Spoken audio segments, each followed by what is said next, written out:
Assalamu alaikum to all the audience, and especially to my beloved, respected brother Zakir Naik, Dr. Zakir Naik. It's been a long time since I see you. Last time I used to see you in Penang. Now you are no more coming to Penang. There are some problems, okay. But I am from Penang. I come all the way to see you personally with my whole family. They want to see you live. MashaAllah, always watching in TV. Now they want to see you live. Okay, Alhamdulillah. My question is, MashaAllah, the subject today is Islam is a solution for humanity, but it is very unpleasant that we are seeing in this world today what is happening in Syria, Muslims killing Muslims, what is happening in Yemen, Muslim killing Muslims, what is happening in they're like Myanmar. Yes, we agree. Rohingyans, they have been killed mercilessly. We agree. But there is a solution. Now what are we Muslims are supposed to do? What is going on in Yemen? What is going on in Syria? These helpless men, women and children being killed, murdered. What are we Muslims supposed to do? All over the world, we Muslims, what we are doing? So, please give a solution that what we are supposed to do, we Muslims. Apart from we making dua, tahajjud, we begging to Allah, and after that as human beings, what are we supposed to do? Please, my dear brother, give a solution. The brother asked a very important question, a very relevant question, that today we find that in many of the Muslim countries, we find that there are wars and Muslims are being killed, whether it be Yemen, whether it be Syria, whether it be Rohingya, whether it be Afghanistan, whether it be Iraq, and most of these countries are Muslim countries. What is the solution besides doing dua? Number one, first we have to find out that what is the cause of most of these killings, whether it be in Afghanistan, whether it be in Iraq, whether it be in Rohingya Burma, whether lately it be in Syria or Yemen. What is the cause? The major cause is, again, the solution is given in the Quran. The cause is that we find that the enemies of Islam, my main focus of my talk today was that how the enemies of Islam are trying to malign Islam, and how the enemies of Islam are justifying to attack the Muslim countries. I'll give you one simple example. You know that more than a decade earlier, USA said that Iraq has the weapons of mass destruction. And CIA, which is supposed to be one of the best organization of intelligence, they said that we have got proof that Iraq has got weapons of mass destruction. Not that I'm a fan of Saddam Hussein. I know that he may not be a very good practicing Muslim. But what right does USA have to interfere with Iraq? They, together with UK and the other Western countries, attacked Iraq, saying that they had weapons of mass destruction. Last year, according to the report by Human Rights Organization, they said it was a fabricated report. So much so that Tony Blair, the previous Prime Minister of UK, came out in public when he was no longer the Prime Minister. He said, "It is the biggest mistake of my life, I'm sorry." You know how many people were killed? More than 500,000 Iraqis and Muslims were killed because of this fabricated report. And what is the reply? Sorry. What are we Muslims doing? When the non-Muslims enemy attack a Muslim countries, we Muslims are sitting on our backside doing nothing. And I think it was yesterday, the previous president of USA, W. Bush. At the age of 94, he expired. He was one of the cause for the start of the 9/11. Then followed by attack on Iraq by the next presidents of USA. What was the main purpose? Was to get hold of the oil of Iraq. They fabricate a thing and it was shown that they paid $540 million. USA paid $540 million to create a fabricated video to prove that Iraq had weapons of mass destruction. $540 million to make a video. We Muslims, what is the fault of the Muslims? We are not united. In Afghanistan, when Afghanistan had a war with Russia, Soviet Union, which was enemy of USA, the USA takes help of the Muslim country, along with Afghanistan, to take out Russia. Hillary Clinton said in a video that they spent $8 billion in supporting the Afghanistan and creating Taliban to fight the Russians. They create and then say that they are terrorists. Who is the bigger terrorist? The person who does the act or one who creates? The person who makes the person a terrorist. Who's the bigger terrorist?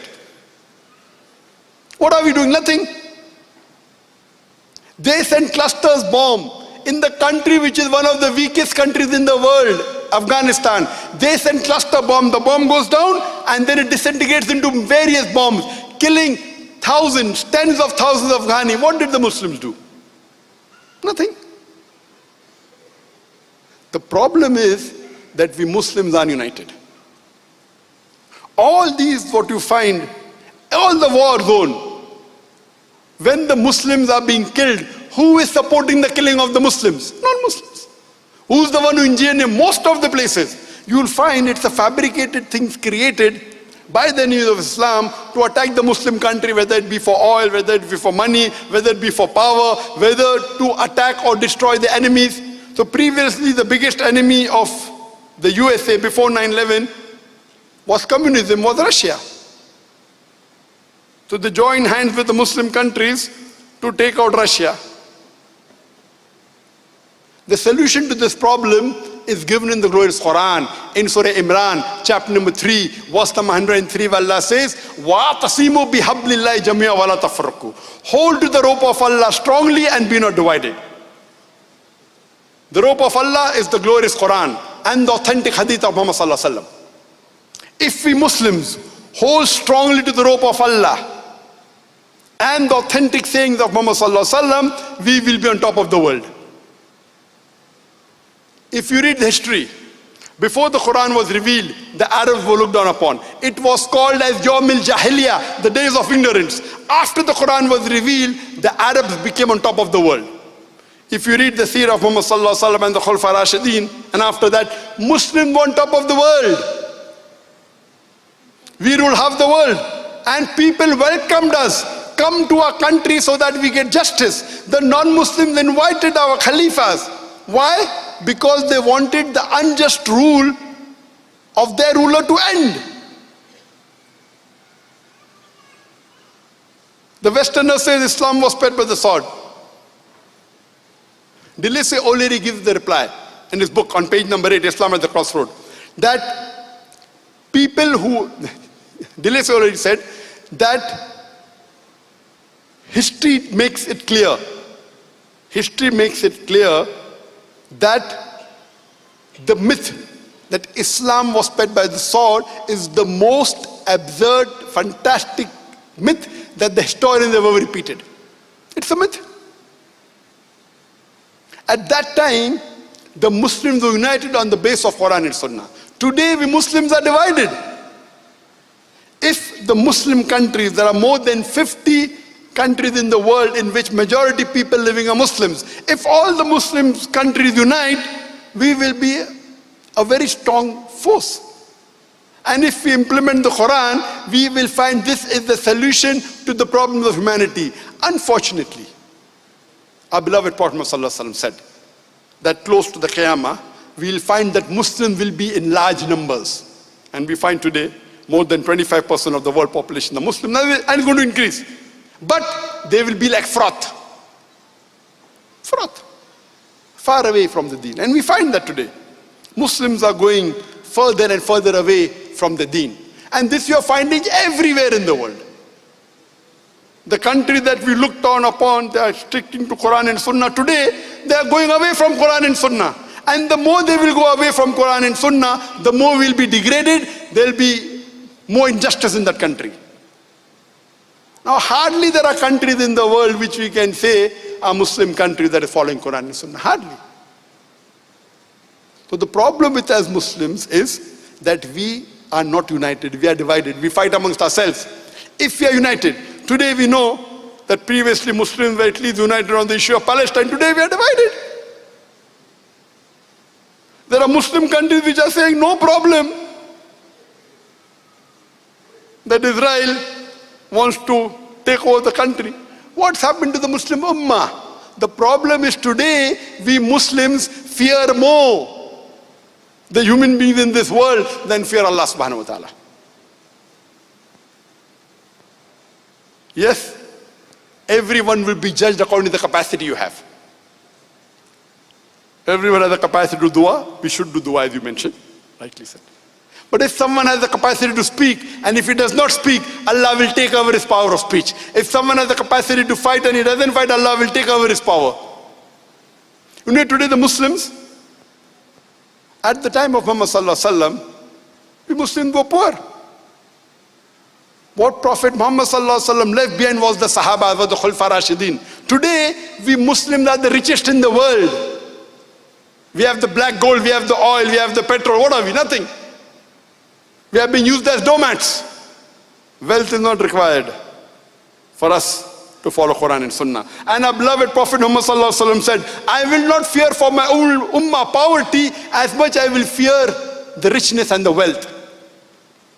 Today the problem in us is because we are wealthy, we have forgotten Allah subhanahu wa ta'ala. Those Muslim countries which have the wealth, those Muslim countries which have the wealth which they can use in the way of Allah subhanahu wa ta'ala, they are using it in the wrong way. I don't have to give examples, the world knows about it. They are using it to bribe the other people, not for the deen. Allah doesn't require us. You and me, the rubbish that we are, Allah does not require us to make his deen prevail. Allah is very clear. And Allah says in the Quran in no less than 3 different places. In Surah Tawbah, chapter number 9, verse number 33. In Surah Fatah, chapter number 48, verse number 29.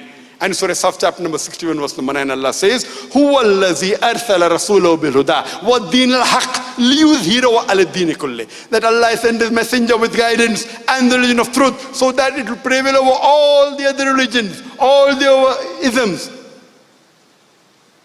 And Allah says, وَقَفَى بِاللَّهِ شَيْدًا. And enough is Allah as a witness once. And Allah says twice, however much the mushrikeen don't like it. Allah has given a promise that this deen of Islam will prevail over all the other religions, with or without us. Allah does not require you and me the rubbish that we are. His deen, Allah is sufficient, will make it prevail. Allah is giving us an opportunity to do a prophet job and to earn a prophet's reward. Allah is giving us the opportunity to make hay while the sun is shining. And wallahi, we Muslims are going away and away from Allah and His Rasul. The only solution is we go back to Allah and His Rasul, go back to the Quran and the Sahih Hadith, and inshallah you'll find that there will be peace. And the Hadith of Muhammad sallallahu alaihi wasallam said that before the world ends, Muslims will rule the full world for 7 years. And that would be the best years. And we pray to Allah subhanahu wa ta'ala. We don't know when that will come. We pray that may Allah make us live to see those years. So the solution is the Muslims should be united on the basis of Quran and the Sahih Hadith. Hope that answers the question.